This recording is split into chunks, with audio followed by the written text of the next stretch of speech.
11. Friends don't lie. Stop it! You're freaking her out! She's freaking me out! The upside down. Do you understand what he's talking about?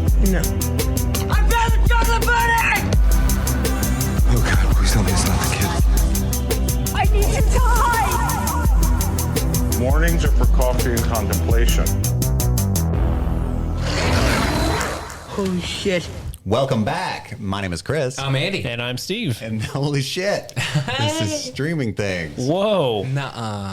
Listening to the intro music, I was getting all tingly and nostalgic inside. You can tell it's been a while since we've recorded because the podcast is wearing glasses. The show time has passed. Got the braces taken off and everything.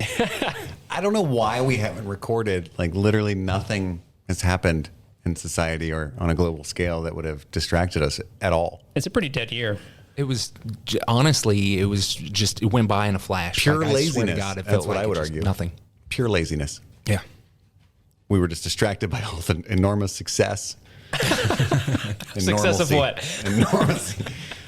So to our dear listeners, we are deeply sorry, and we have missed you more than you have missed us. We guarantee you. I've missed you more than certain dead relatives. Yeah, almost all of them. Yeah. Yeah. And I didn't have anything to do with any of the deaths. And I don't care what any police record says I don't even know most of their names. anymore. I'm adopted. No, I'm kidding. So we're back, and we promised this time.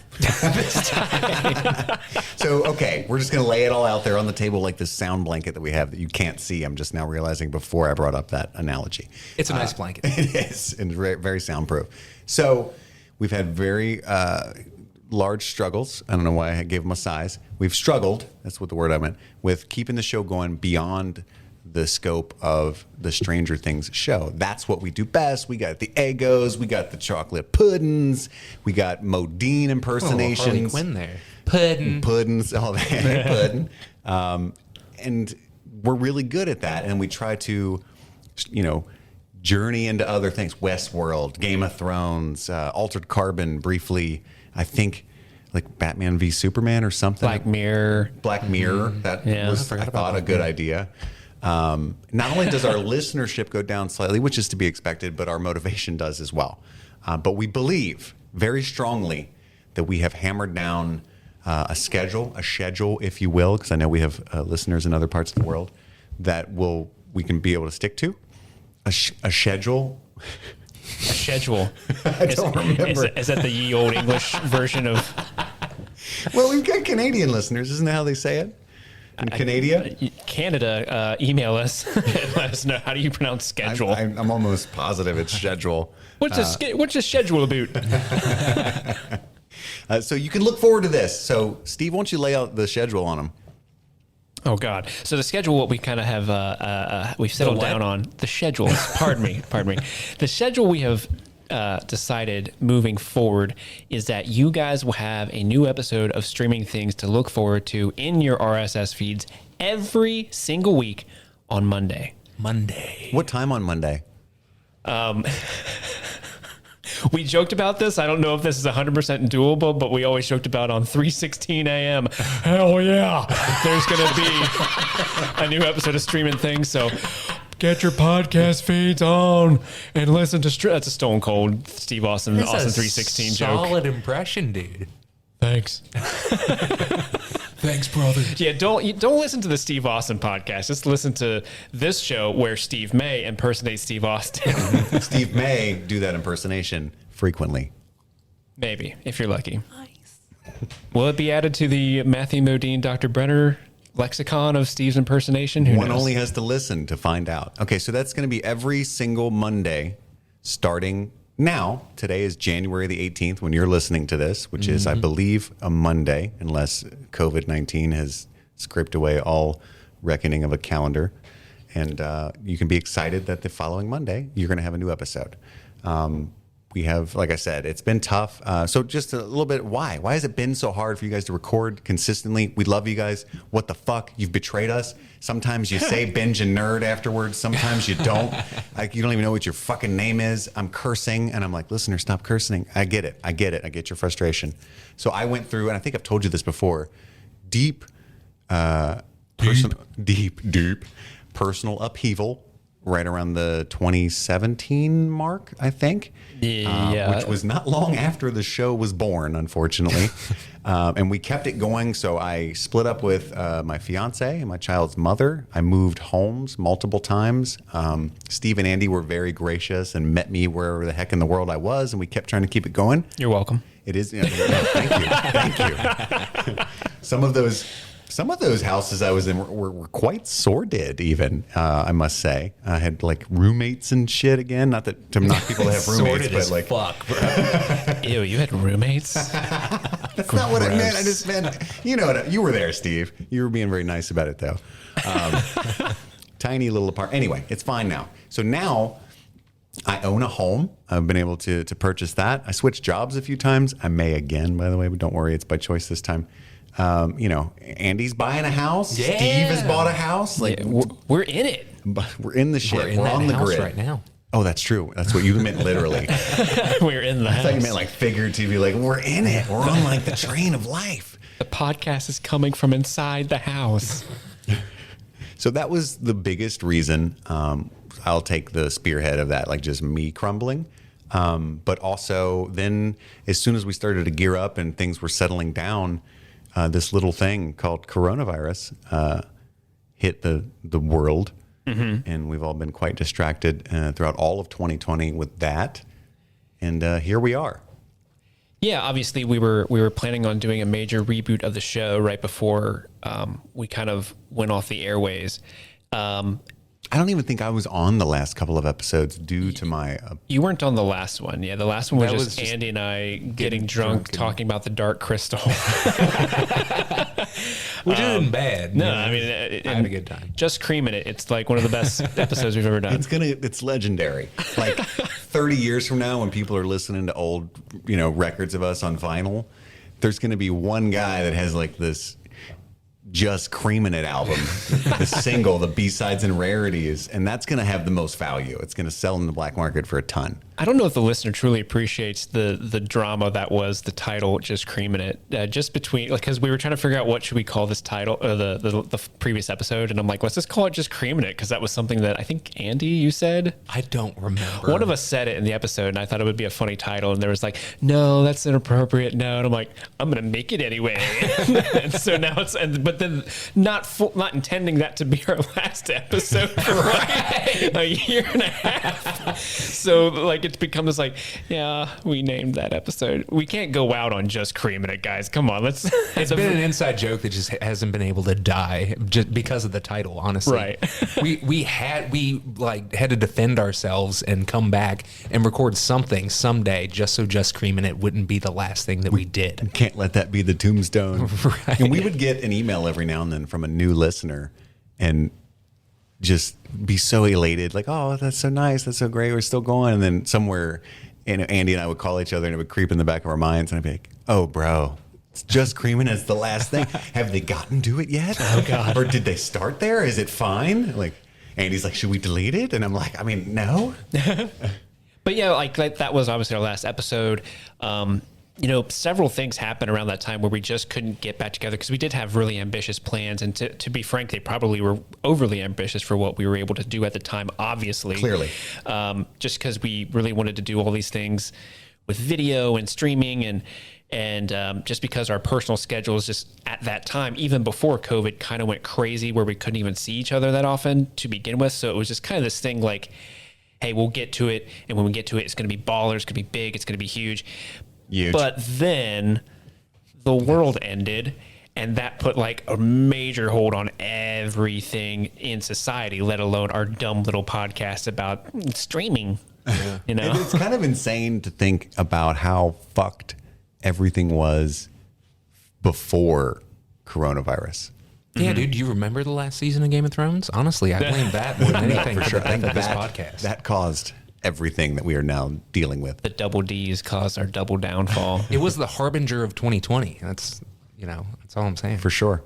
It was definitely 2020 was the season 8 of Game of Thrones for the world. Everybody was looking I don't know forward about to that it. because season 8 of Game of Thrones at least started off pretty okay. No, that's fair. That's fair. January 2020 began like pretty awful. Like, hey, Australia's on fire. Hey, the Amazon's on fire. Hey, there goes Kobe Bryant's dead. You know, just Yeah. all these things, just RIP.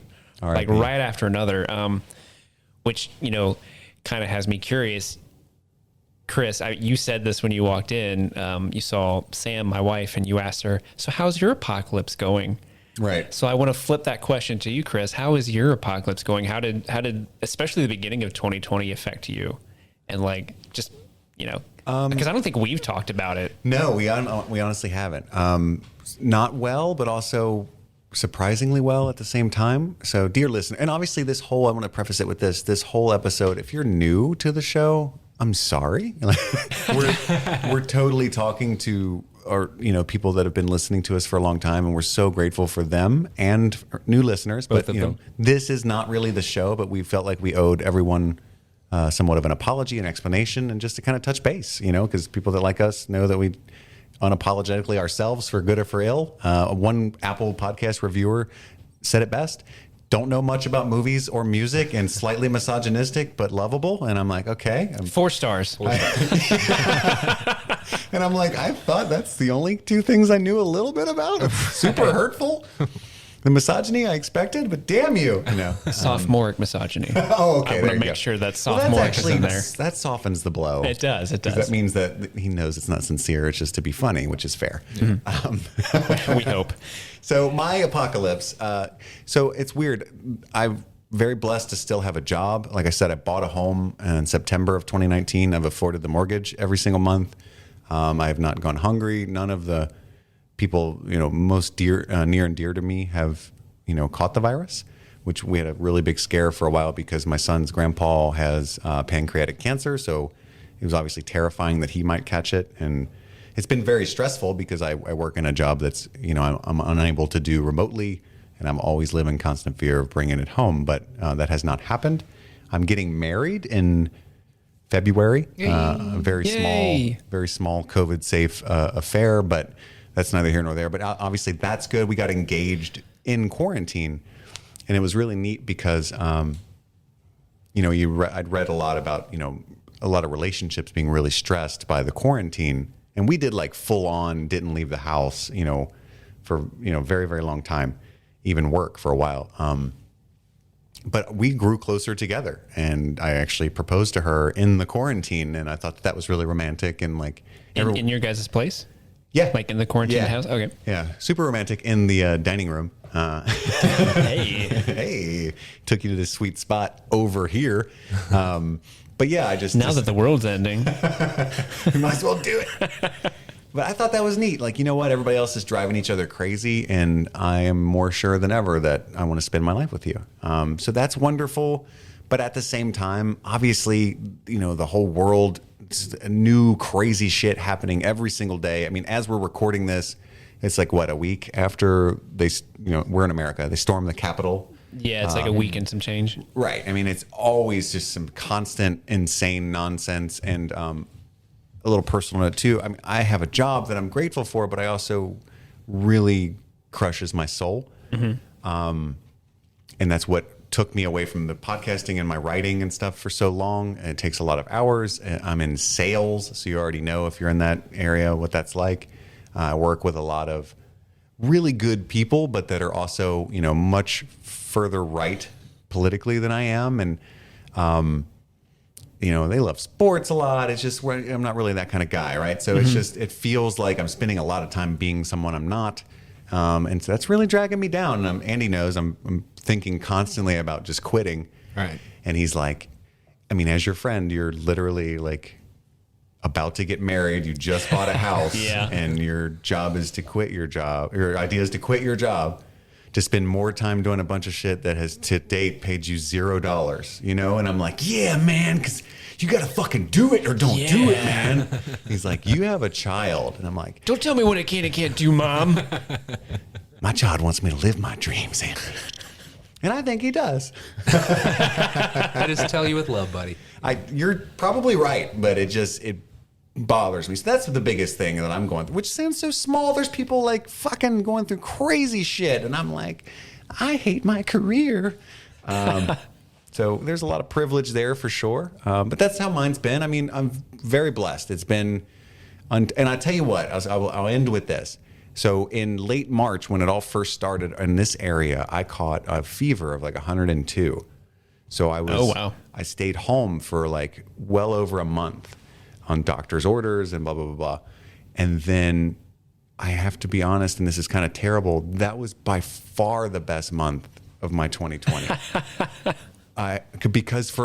Since I was like, I don't know, the last 7 or 8 years, I've worked 40 to 80 hours a week, more toward the latter end of that spectrum for the most part.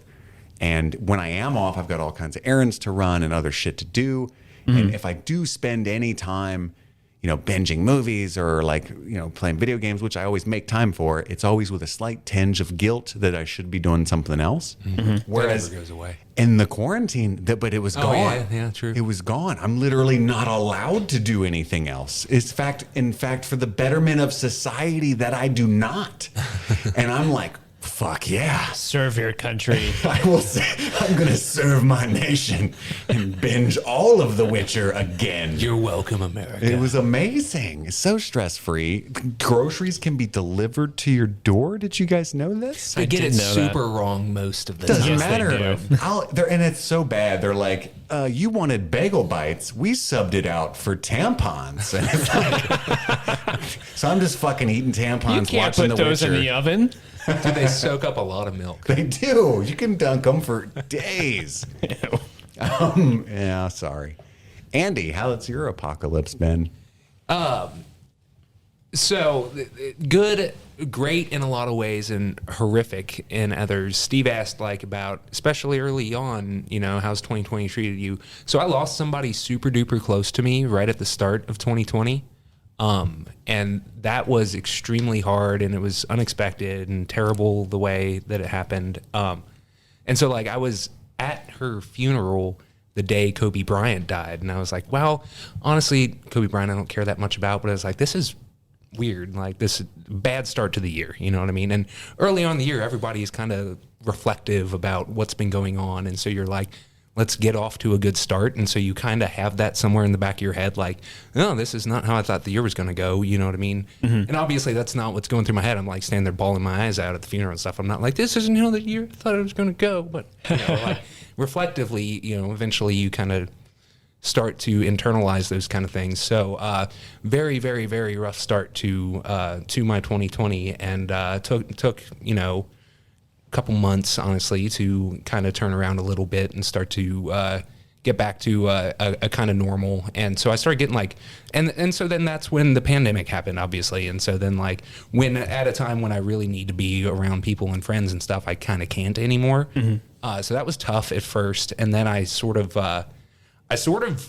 turned the corner a little bit, and I started doing great. I started playing music for hours every day, and I started exercising every day, and I was jogging 3 miles on the treadmill every day. And I was like, I'm actually starting to kill it in quarantine. I lost a bunch of weight early on. Everybody was putting on the COVID-19, and I lost 30 pounds or something.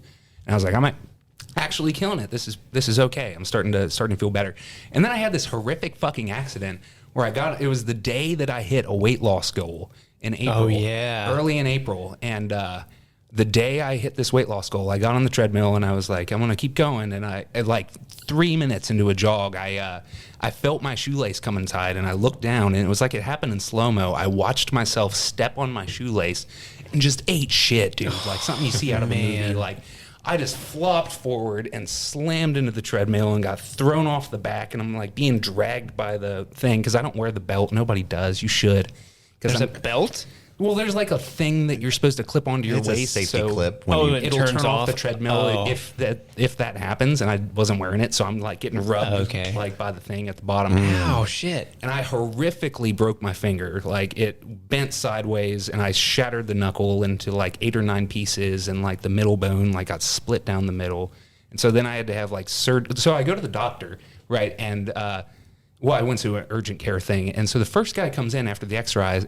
He's like, "Yeah, your finger's definitely broken. Obviously, you knew that. Take a look." But it's not that. Mr. Caston, are you aware something's wrong with your finger?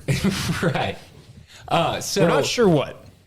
So he was funny, and he was like, I broke my finger. It kind of was like this. I was playing soccer, and I was playing goalie, and I got kicked, and everybody, called me goalie hands or something. I don't know. He's just being a dumb doctor trying to be chill. And then he leaves, and then the next doctor comes in, and he's a little more serious. And we're starting to get into the pandemic. We're going to have to cut it off. Everybody's wearing a mask. I'll get there. Everybody's wearing a mask, and so you can see in their eyes like what the reaction really is. And so he comes in, and he's like, it's actually pretty bad. Like the type of break that you have, they called it like a phalanx fracture or something like that. He's like, it's actually kind of rough. And then he leaves, and then a third doctor comes in, and then he's like, just wide-eyed, but everything covered by his mask. He's like, dude, this is bad. And I'm like, oh my God, bring back the first guy. He was super fucking chill. Where's the goalie guy? Right. So yeah, I broke the piss out of my finger, and I had to have surgery, and like I had like metal sticking out of it in a bunch of places, and it kind of worked like braces where they stabbed through my finger in a bunch of spots, and then there's a bunch of rubber bands that like pulled it apart. So it was really rough because like turned the corner on what was a really rough start to the year, and then it started to get better, and then broke the piss out of my finger. So like all of the music playing and all the exercise and stuff went straight out the fucking window. And so now it's like You couldn't even play Call of Duty with us. Right, yeah. I couldn't use my hand for anything. And so it was like basically just lay in bed and watch stuff and be sad. And it was rough, dude. I was like, God damn, this year won't turn the fuck around.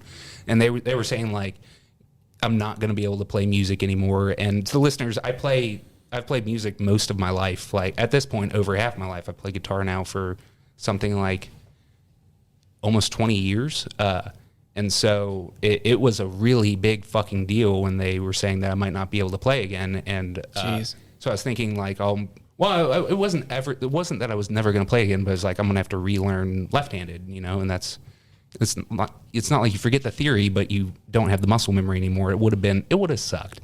Thankfully, they were wrong. So I went through months of physical therapy, and I got most of my motion back. My finger, as you guys can see, is still pretty crooked and it's funky looking, but it's functional. And so, thankfully they were wrong. Listener, what I'm seeing, Andy's holding up his finger, and it's his left ring finger. There's definitely a crook in the It's going to hit some different spots, if you get what I'm saying.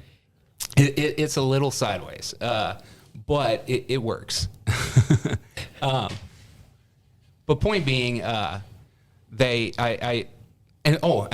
should say this. My surgeon, his name was Dr. Slaughter, and he lived up to the fucking name, dude. And he was like, he's the one that was like, bro, this is fucked. And so like when I go for like my final checkup after all my physical therapy, does he look like Sergeant Slaughter from like the 1980s pro wrestling guy? A little bit.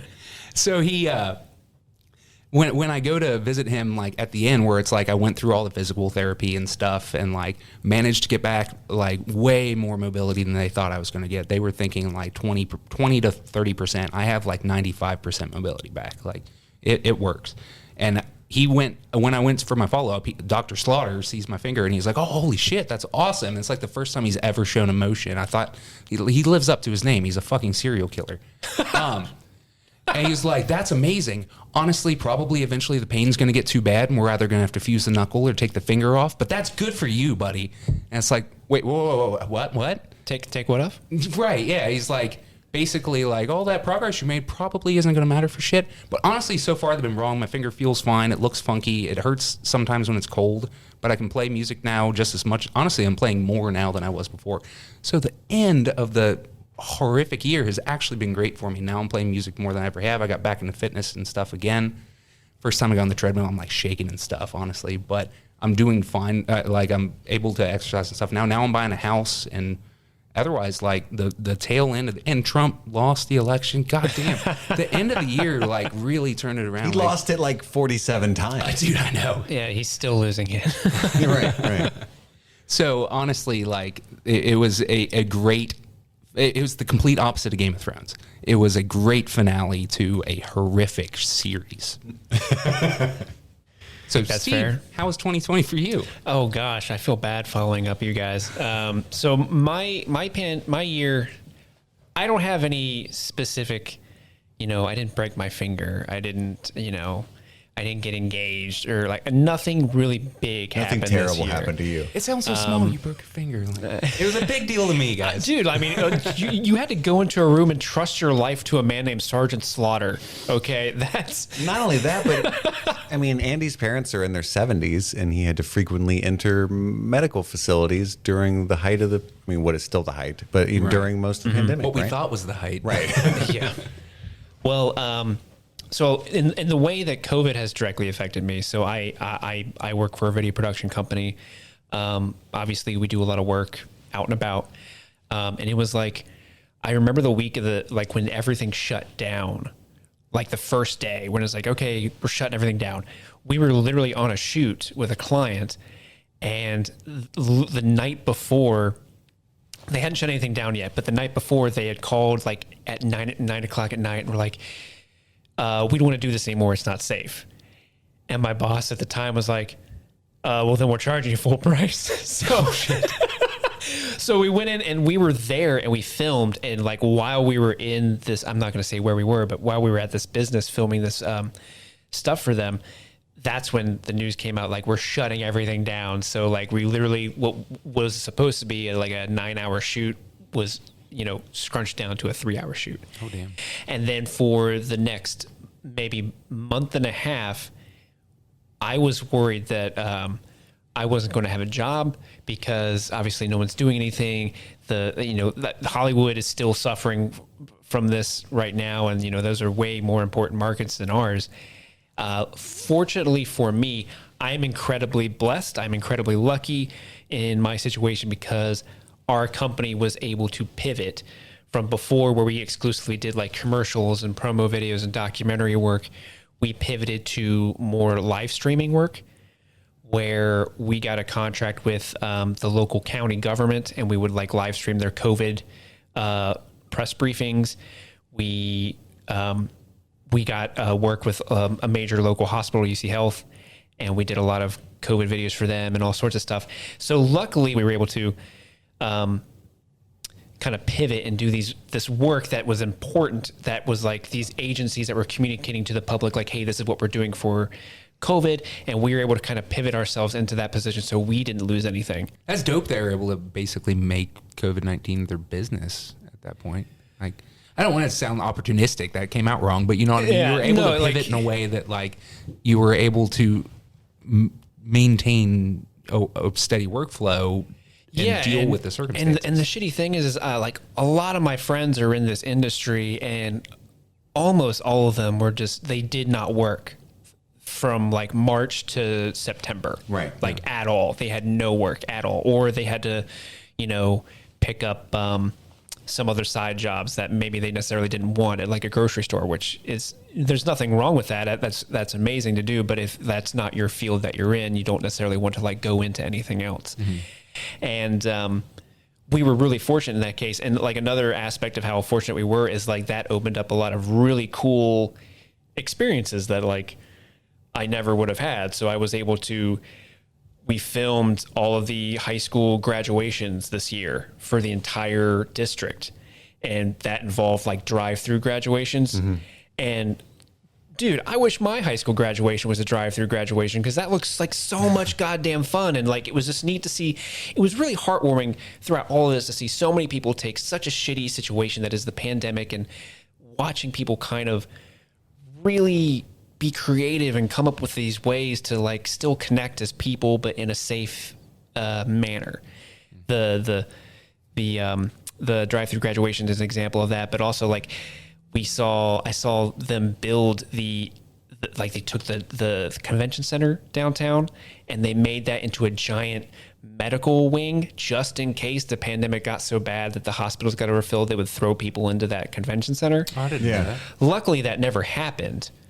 Here, at least in Ohio, that never happened. But it was really, sobering to watch them build this, a convention center and make it essentially into a hospital wing out of nothing. Yeah, I had a friend that actually works at the convention center, and obviously hasn't worked in a year now. But it's crazy. It's nuts. But I mean, other than work, this year has been, and I'm sure it has been for so many people, but personally, it's been incredibly mentally taxing for me. mostly for reasons that I really can't get into on the air. Some very, very few people know what's been going on, but it's been an incredibly taxing year, which leads me to just thank the listeners who have reached out via email or what have you on Twitter over the past year, just to either say like, hey, where are you guys? Or, hey, I listened to the show. I love this. Those type of things, really, really meant a lot. I know to all three of us. But for me, from a personal place, like not being able to see your friends, not being able to see your family. And in a lot of cases, and a lot of reasons in my case is like not really being able to justify talking to your family or being really upset with them for specific reasons, COVID related. It's been, and then plus, you got all the political shit that's been going down. It's been such a mentally grating year. So when when we see messages from listeners, that really does mean a lot. So thank you guys for helping out on that front. On a positive note, the end of the year, to conclude my 2020 wrap up, towards the end of the year in October, Andy and I were able to get together and have a COVID safe 48-hour film Orgy. COVID safe orgy. We had okay, you stand over there. I'll jerk myself off.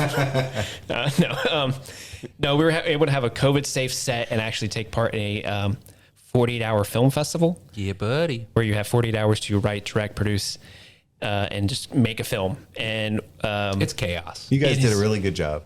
Thank you. So the movie's called Want to See a Movie? And it was really cool. We were able to get this abandoned movie theater. Which is all of them now. Right. Well, that was the point. We had secured this location of it's this old movie theater, like a single auditorium movie theater in downtown Bellevue.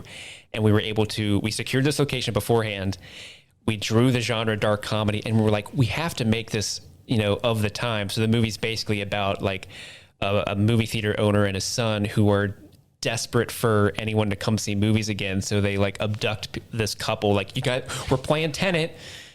Come, we're playing Tenet. Please come in. And it's just the couple kind of watching this crazy, movie theater family, just trying their damnedest to put on a good show for them. Dude, and it was amazing because the theater the doors hadn't been opened in fucking forever. At some point somebody bought it and it was intending to turn it into a bar, and then it was going to be turned into apartments or something crazy. But everything was still there from the fucking, 1990 was the last time the place was in business or something like that. It was fucking forever ago. My parents used to date there and they're in their mid 70s. So the place is old. Yeah. There's still movie posters. The original film reel for As Good as It Gets is still in the projector room. Nice, I didn't know that. That's dope. They have they have an absurd amount of marquee letters lying around in that place. There are a shitload of marquee letters for that itty bitty little marquee. Yeah, but it was a really neat experience. If you want to watch it, it's on YouTube under the channel Delicious Grapes. Yes, delicious grapes. And if you look at both of our Twitter handles, I think we've shared photos, behind the scenes photos, and you can see how COVID friendly we were all being and responsible and safe. Indeed. I miss creative outlets. You know what I mean? That's one of the biggest losses of 2020. And part of why I'm so fucking stoked to bring the show back is I miss getting to have the bro out moment where we can just sit down and actually pick apart something. I watch some show, anything, and then hit up a friend and be like, oh, hey, did you see Tenet? I saw Tenet. What'd you think about it? And, talk to a friend. They're like, it's all right. Cool, but yeah, what did you think about the way they threaded through this thing? And Kenneth Branagh, did you think his performance, did he really pull it off? And it's he was pretty cool.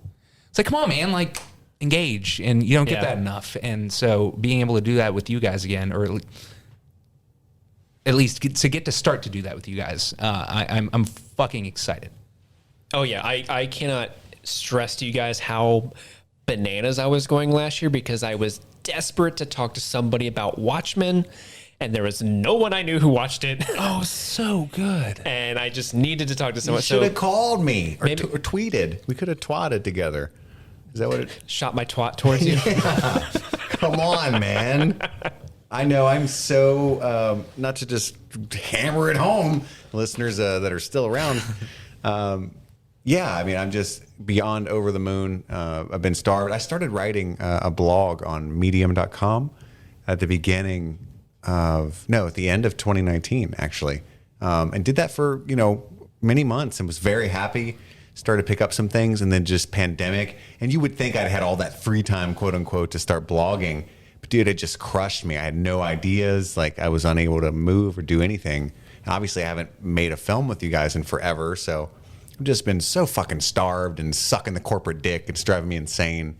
And not there's anything wrong with that. If you like sucking the corporate dick, by all means, gobble it up. But I'm so excited to touch on something Steve said. Not that, but a while gobble ago. It up? Yeah, no. Let's get into it. Let's unpack it. Unpack it.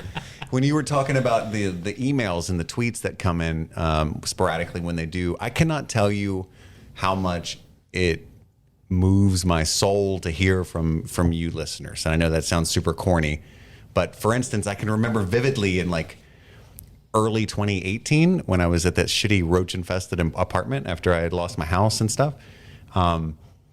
We got that email from someone, I believe in Norway, about how much our show meant to her and the really rough time she's been going through and how many times she'd listened to every episode over and over and over, and to the point that our voices were relaxing and so on and so forth. And I won't expose her, but I just want to say when that came through, I was in a very dark place.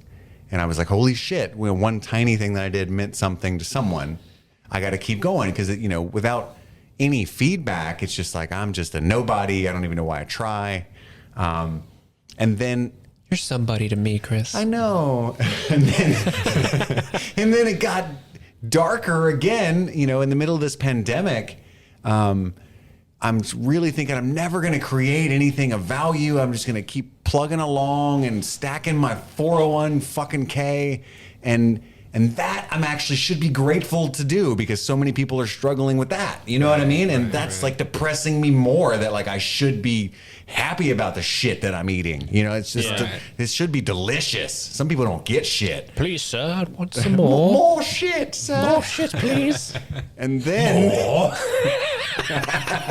more shit. Little Charles Dickens poo humor. But then we got that tweet from, I'm not going to out her out there, but I was very excited that, even someone else had picked up our show. And anyway, I was like, holy shit, you know what? We're going to do it. You know what I mean? It does matter to some people.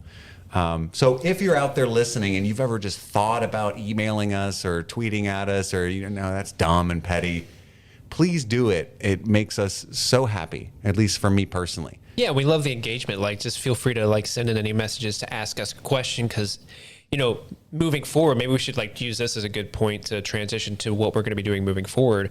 We're going to be having a lot of, topics of the week. Just in case there's not a big release. Yeah. Obviously, there's not going to be a lot of weeks where there's a big movie coming out. At least until the Netflix starts their thing. Well, I think there's going to be so many this year, but there's less fanfare for sure. Absolutely. But it should be great in a weird way. It'll be more accessible. And our shtick was always streaming things. Yeah. Now everything is streaming. Right. Everything. But yeah, you can email us or tweet us or whatever, however you want to get in contact with us, and you can just engage in the show, be a part of the show, be that fourth host that we need. Ask, hey, I want to ask you guys what you think are the top 10 greatest mustaches in television history, and we will tell you it's all Tom Selleck. But feel free to write that question. You can contribute to a wrong answer other than that one. We could take this moment to say, email us at streamingthingspod@gmail.com. That's streamingthingspod@gmail.com. Me, Chris, that's me. My Twitter handle is @CMichaelRudd. Andy, you got a Twitter? Yeah, I changed my handle at some point. Now it's @AndyMostDays. Easier to say, and I like it. And then Steve. I'm @SteveMay13. But you're number one Steve to us. Ah. So that's how you can reach us. Please reach out to us at any time. And so what we're doing next Monday, next Monday will be the episode, our 2020 survival kit. So we're essentially going to be counting down our... That'll be the 25th. Yep, the 25th. I can see it in your brain. What is that date? Should I add 7 to 18? No, they're gonna laugh at you. I don't math so good. I was having a carry moment. They're all gonna laugh at you. Anyway, the 25th will be the 2020 survival kit. So we're going to count down our top 10 favorite things that carried us through 2020. And that's going to be television shows, music albums, films, video games, arbitrarily rank them and discuss those things, mostly TV and movies, but there's a few surprises in there, I think. And we'll tell you what's going to be there on the following week. Not even going to try to find that day on that episode. Feel free to send us what your top 10 favorite media things that kind of got you through the year. Or if there's something you want to hear us talk about, we can't guarantee that we'll work it into the show's routine or, regimen, depending on what's being released that month or whatever, but we might. You might have a great idea for a show that would work well with our goofy personalities, and we'll throw it in there and talk amongst ourselves about it. Yeah, talk about it. Yeah. Add it to the schedule. Yeah, indeed. Nice. Why did I say that's what Canada sounds like? Okay, so to all of our Canadian listeners, I apologize, but what's even funnier about me fucking doing that, I don't know if we told people this on air ever. I'm sure we have. We did. We had to. Yeah, so there was an incident where we were invited to be on a pretty major news channel in Canada on the release of Stranger Things episode 3, because we're a pretty big... Season 3. Yeah, sorry, season 3, duh. And we're a pretty big fucking deal in Stranger Things world. It's not a big deal, but whatever. That's where we make our bread and butter. I thought it was like spam or a joke, and so I was really, You thought it was a goof? I thought they were goofing. I was very flippant. They haven't called us back. And then I made more Canada jokes. But I love you, Canada, and I hate that I live down here, actually. Nothing gives me so much pleasure than the memory of when Chris put 2 and 2 together that the woman who reached out to him about that show was in fact legit and it could have been a big deal for us, and Chris was like, I fucked everything up. I'm sorry. It was worth the failure. Now I'm still sucking corporate dick. She made sure of it. We probably should say that, when Stranger Things does come back, the show's schedule we drop everything what we do, and Stranger Things is what we focus on. Yeah, right? Sure. I mean, when just for that Stranger Things season 4 debuts, we will do our normal thing. It'll be complete with Eggos and puddings and all that for sure. Watch every episode, then we immediately come and record on the mic, then we go back to the episode following that. But what we're trying to do is create a life for the show outside of that, because we do love it so much and we love you so much. We want to continue doing this on a regular basis and not look like jackasses floundering. Creaming it all over the place. Creaming it all the time. I mean, we're doing a great job at floundering. So thank you so much for hanging in with us. If you're new, I can't fucking believe you made it this far. Normally, we're decent. Yeah, I mean, Stay tuned. This is not a good example of what the show typically is. That'll be next week for the 2020 Survival Guide episode. I think that's all. Is that all we got for this one, fellas? That's all I have. Thank you so much. I'm very excited. My name is Chris. My name is Andy. And I'm Steve. And this has been Streaming